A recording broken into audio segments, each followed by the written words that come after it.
Every time you've tried to break a simple habit and failed, you've brushed up against a strange truth. The person in charge of your life isn't you. It's a ghost, a program running code written decades ago, and it has veto power over your conscious decisions. By the end of this, you'll understand the precise neurochemical window during which you can edit that code. It's a real measurable process discovered by accident in a lab full of terrified rats. And the reason this process remains so obscure is because it exposes how much of your personality is simply a recording of old survival strategies. To understand how to rewrite the program, you first need to see where it's stored. Your brain has two different systems for memory, running on parallel tracks. One is explicit memory. This is your storyteller. It's what you used to recall your first kiss, the name of your childhood street, or what you ate for breakfast. It's conscious, verbal, and feels like you. The other system is implicit memory. It has no words. It's the memory of how to ride a bike, how to type without looking at the keys, or that sudden gut-level tension you feel when a car cuts you off in traffic. It's the body's memory. It's pure pattern recognition. Your so-called subconscious is the sum total of your implicit memories. These memories were formed without your permission, mostly in childhood when your brain was a pure recording device. Every time you were told to be quiet, your nervous system learned a pattern of tension. Every time you saw a parent react to a bill with anxiety, your body learned a posture of financial fear. These memories are encoded as physical sensations, automatic emotional reactions, and behavioral urges. They are pre-conscious, they fire faster than you can think. That's why you can't talk yourself out of a phobia or reason your way out of a procrastination habit. You're bringing a book of poetry to a fistfight. You're using the wrong memory system. The explicit storyteller is trying to argue with the implicit survival machine. The survival machine always wins, because its only job is to keep you safe by repeating what worked before. But these implicit memories, these core programs of your personality, have a vulnerability, a backdoor. For decades, the consensus in neuroscience was that long-term memories were permanent. Once consolidated, they were stored like files in a cabinet. You could retrieve them, but you couldn't change the document itself. That entire model was shattered in the year 2000 by a researcher named Karim Nader. And what he discovered provides the blueprint for any real lasting change. Nader was studying fear conditioning in rats. The experiment was simple. He'd play a specific tone, and then give the rat a mild electric shock. The rat quickly learned to associate the tone with the shock. It would freeze in terror the moment it heard the sound, even without the shock. This is a classic implicit memory, a fear response stored in a part of the brain called the amygdala. This memory was stable. Weeks later, the tone still caused the rat to freeze. The memory file was locked in. Then Nader did something different. He brought a rat back into the chamber and played the tone, activating the fear memory. The rat froze, as expected. But then, while the memory was active and online, he injected the rat's brain with a protein synthesis inhibitor, a drug that prevents the brain from creating the proteins needed to form and save new memories. The next day, he put the rat back in the chamber and played the tone. Nothing happened. The rat didn't freeze. It just sniffed around. Curious. The fear was gone. Wiped clean. It was as if the shock had never happened. The memory wasn't just suppressed. It was erased. This was revolutionary. It meant that retrieving a memory makes it fragile. It unlocks the file. For a brief period of a few hours, the memory must be saved again, a process called reconsolidation. And if you disrupt that resaving process, you can edit the file before it gets locked back in the cabinet. This process, memory reconsolidation, is the only known biological mechanism for fundamentally rewriting a learned emotional response. It's the master key. The question is, how do you open that window without injecting yourself with a protein-blocking drug? The answer lies in a concept called prediction error. Your brain is a prediction machine. It uses your past experiences, your implicit memories, to constantly predict what will happen next. This saves an enormous amount of energy. When you walk into your kitchen, you don't have to relearn where the spoons are every morning. Your brain predicts spoons are in that drawer, and you just act. The problem is when the prediction is an emotional one. If I speak up in a meeting, I will be judged. If I get close to someone, I will be abandoned. If I try something new, I will fail. These are predictions generated by old implicit memories. To open the reconsolidation window, You must activate the old memory and then violate its prediction.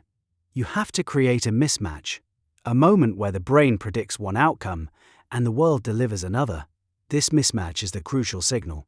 It tells the brain, warning, the old map is wrong. Update required.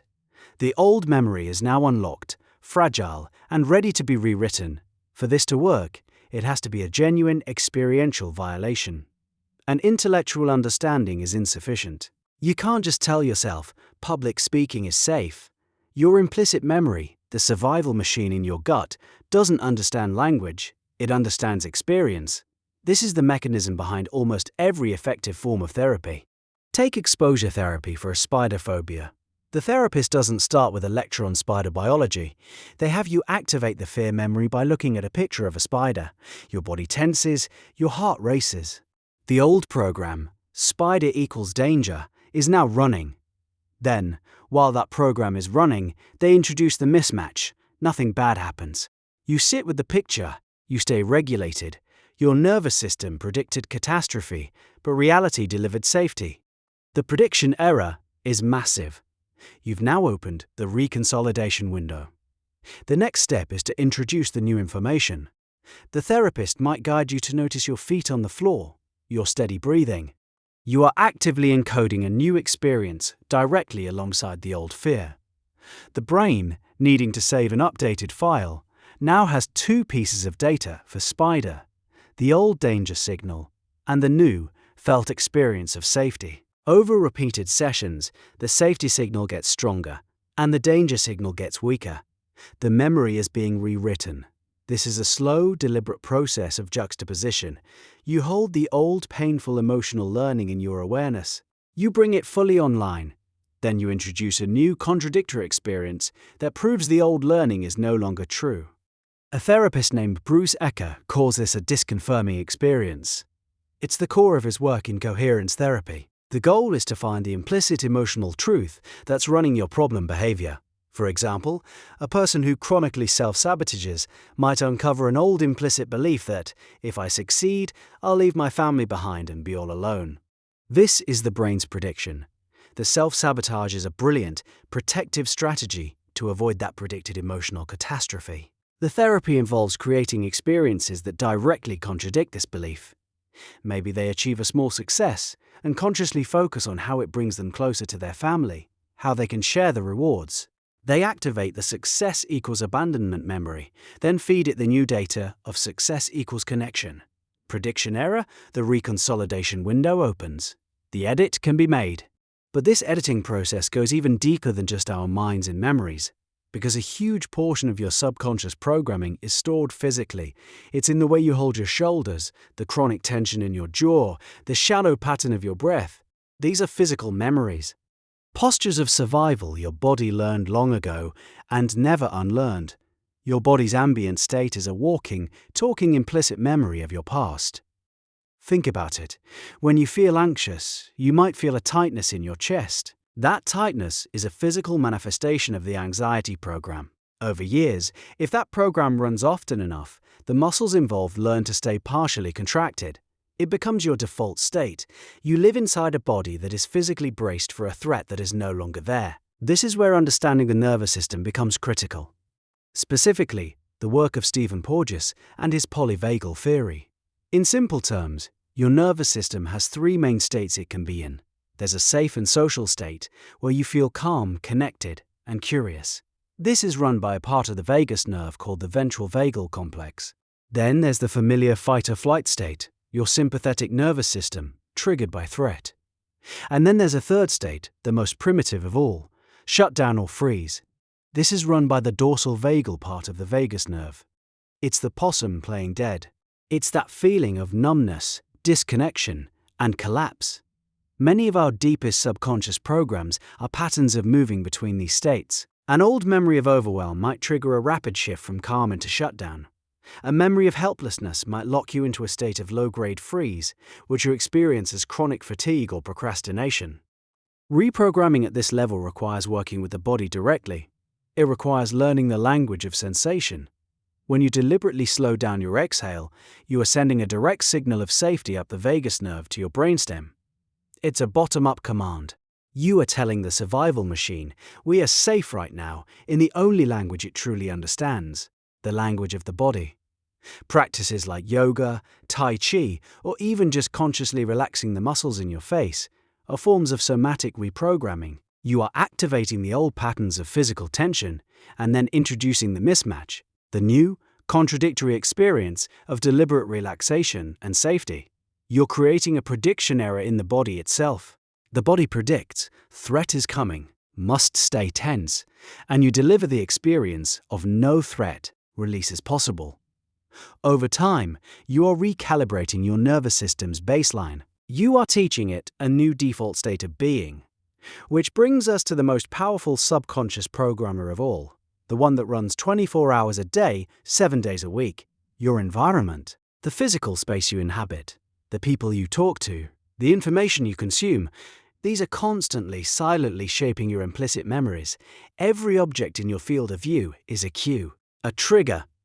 If your phone is the first thing you see in the morning, the program, check for notifications, runs before you're even fully conscious. If your workspace is cluttered, you are running a background program of life is chaotic and overwhelming all day long.